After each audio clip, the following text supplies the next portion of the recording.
Hello everyone, it's Natasha from Treasure Books. I just completed the second batch of wallpaper journals, these wraparound wallpaper journals. I think probably a lot of you guys have seen these before. I've done them before, and I had lots and lots of requests for a tutorial. So I will be uploading a tutorial soon, very soon. I just have to film it still, and I will be doing this exact one for the tutorial, so that's going to be coming up. But today I just wanted to show you the ones that I've made, and I wanted to show you what they look like inside, and then also I'll be stocking these in my Etsy shop. So just to let you know, when I'm for those of you that don't know, when I'm making journals, I usually make a batch of the same journals. So all of these are pretty much the same, exactly the same inside. The only thing that varies is, you know, the scrapbook paper, for example, will be different, or the tags will be different, the covers will be different, the beads will be different, but everything else is the same, like the order of pages and that sort of thing. So the way that I do it is, first I will make a prototype journal. So this is a journal I made a few years ago, and I was just testing out the idea and how I'm gonna, you know, do it. And then I keep this one, so I have quite a few prototypes that I keep, and then I can come back to it years later and I'll remember, you know, I will have it in my hands and I'll know sort of what I did. And I also tend to write notes too, so for example, like what glues I used and that sort of thing. So anyway, I'll pop that aside, and I'm going to go through these journals. So I'll just go through one sort of a bit slower than all the others, just so you can see the layout of things, and then the other ones I will just flip through very quickly, because otherwise it might be a really long video. So let's start. Let's start with this one. And I'm just want to see if I can move this down a little bit. Yeah, perfect. Okay, so it's a wallpaper journal. It's wraparound closure. These beautiful beads at the end, and the beads vary in all of the journals and the closures as well. So the closure, this closure that I used is exactly the same as what I used to bind the pages. As you can see, it's 3 signatures, and the journal opens like this. The wallpaper is actually lined with calico or muslin, depending on where you are and what it's called, but it's lined with this really thin material. And then as you open the journal, there is a pocket here with a little tag. The pocket will usually correspond to the cover. Not that it matters really, but this one's not exactly the same, but it's still, you know, in tone. It kind of goes. So let's just flip through. There's a few different types of pages. So you'll see tracing paper, then you will see scrapbook paper. This page opens up and it's got the date, time and place stamp on the inside here. There's also lined paper, and there's a coloring page. That's the middle of the first signature. And then now we're just going through the second section, and there's just minimal embellishing that I did. I wanted to leave it pretty naked. I mean, there's still a little bit there, so there's a little glitch happening right now. Okay, there's a little tag here that I've popped in, and just some stamping that you can see. Another scrapbook page, which is now a pocket. There's this little journaling spot. There's a lined page with a little bit of lace that I've put up just as a special touch. A little bit of embellishing. So a coloring page. So I don't know if you've noticed, but the order of pages is pretty much the same. So I'll show you now in the third signature. Okay, so we're coming to third signature. There's a little pocket here, and then you will see we've got this page with the stamping. Then we've got the tracing page, tracing paper page. Then there's the scrapbook page, lined paper, coloring page, coloring book page. And then this, on this side, the scrapbook paper opens this way. And on some of them, I left this one intact because I like this red border, but in all of the other ones, I've used a border punch on this one. just to add a little bit of a special touch. This is a flag embellishment, and it's like a tuck spot, so you can tuck something in there. And then this is the last page. So all up there are 72 pages, so 72 sides. So this one page is like 2 sides. And right at the end, this envelope is glued down, and then inside the envelope is a second little journal. So there's like journaling space here, and that goes back in there. And that's it for the first journal. So I've done all of my thinking in the prototype that I did, and then I improved on some things, and then I completed a series of journals using exactly the same formula. So let's go to this one now, and now I'm going to start going a little bit quicker. So this is a ribbon closure, and then you can see what I was talking about.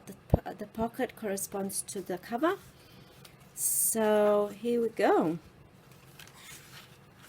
Tracing paper, there's the scrapbook paper, opens this way, there's a little bit of lace here, and then coloring page, and now we're going. So let's just go to the second signature. There's a tag, exactly the same as the first journal that we flipped through, just with different colors.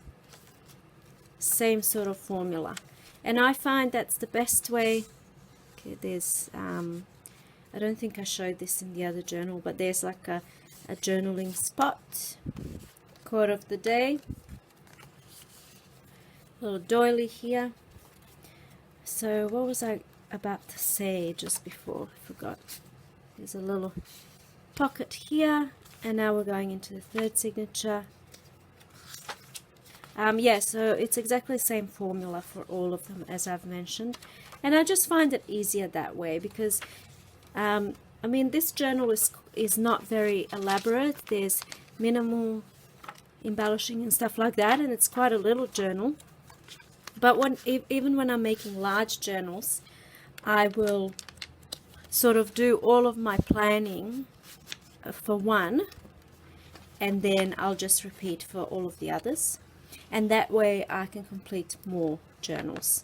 Okay, I'll do the closures properly a little bit later. Okay, so then there's this one, beautiful beads here at the end. And even though you now know what to expect on the inside, if you're thinking that perhaps using that process of sort of doing the same thing for all of these journals, I think I made 8 journals. I think there's 8 here. And yes, it can get a little bit repetitive and a little bit boring, but because it's all different colors, it's still quite enjoyable to do. It doesn't get too boring because I'm still, like, for example, beads. I still have to come up with, you know, what goes with what and that sort of thing. So it's not like it's totally boring doing the same thing over and over again. I hope that makes sense. This is what I was talking about, the border. And this one that I'm showing you now is the one I will be doing a tutorial on. So we'll make exactly the same one. There's a little booklet in there. That closes. Okay. So there's 2 of this one. So I'm just going to flip through one of them. Once again, the closure is this gold thread, and then I use the same thing for binding. It's really quite gold. It's not really coming up as gold on the video. So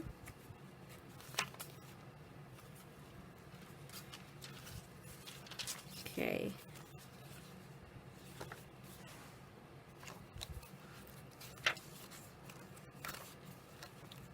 Coloring page, scrapbook paper, tracing paper. And what I like about it also is that there's different, you know, different pages. I find, especially if you're a journaler, I'm finding since I started journaling in these types of journals, especially the ones that I purchased from other people, and the reason why I say especially those ones is because when I make my own journals, I know exactly what I've put in and I know the process of doing it. Whereas when I'm using other people's journals, every page is a surprise. And you know, especially if it's a really, like I like the embellished journal, so especially if it's a really quite an embellished journal, I love it because each page I turn, I always find something new, and I often find something new every time I pick up a journal, and I just love that so much. So what I find is, as opposed to journaling in just a standard notebook, oh, I wanted to show you these beads. They're paper.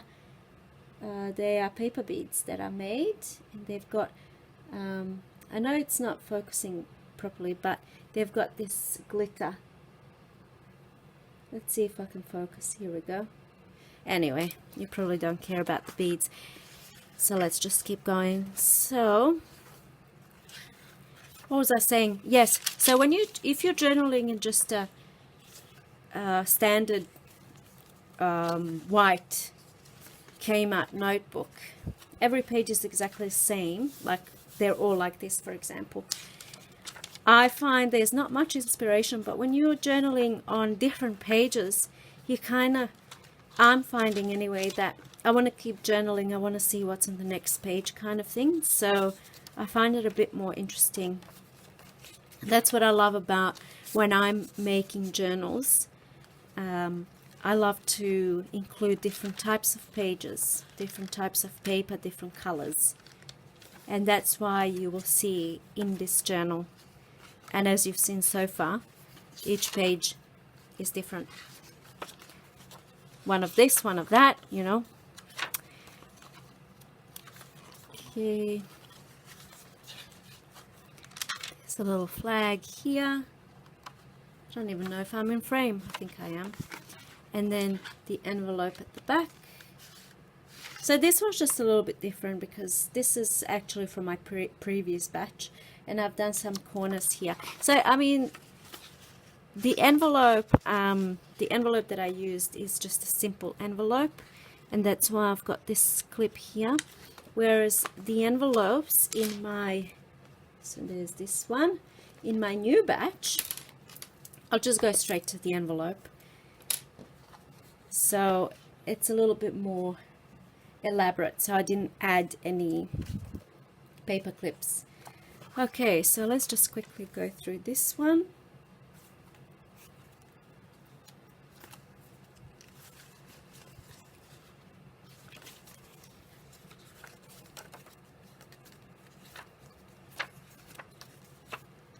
Tag.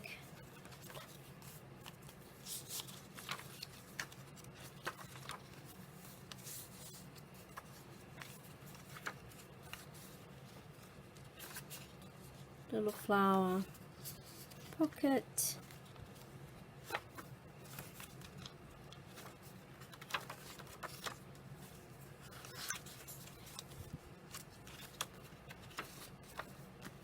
Okay, that one's done. Only one more to go. We've already done this one. I've got two of them, and this is the last one. So the beads, once again, are the paper beads that I did, and this was done years ago, and I love them so much. They look so beautiful, especially with the glitter. Okay, so this is the last journal. This one opens this way. So yeah, I'll be uploading a tutorial. I still have to actually do it, so then you can see my process of making these.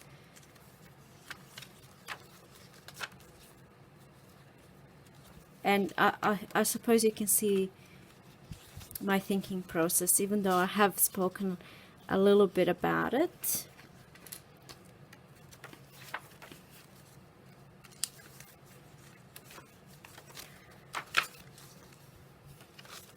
Okay, So when I put this in my Etsy, for those of you who are interested in perhaps purchasing, I will have all of the sizes and specifications in there. And that's it. So just for those who are really curious and who are still here, let me get my ruler. Oh, let's do inches. So approximately 5 inches wide and 7 inches tall. Okay, that's it. I hope this has been a little bit inspiring. And I will be doing that tutorial pretty soon, in probably a week or two, and then you can follow along. But for now, I'll be listing these in my Etsy, and that's it from me today. Thank you so much for watching, and I'll see you in my next video. Bye!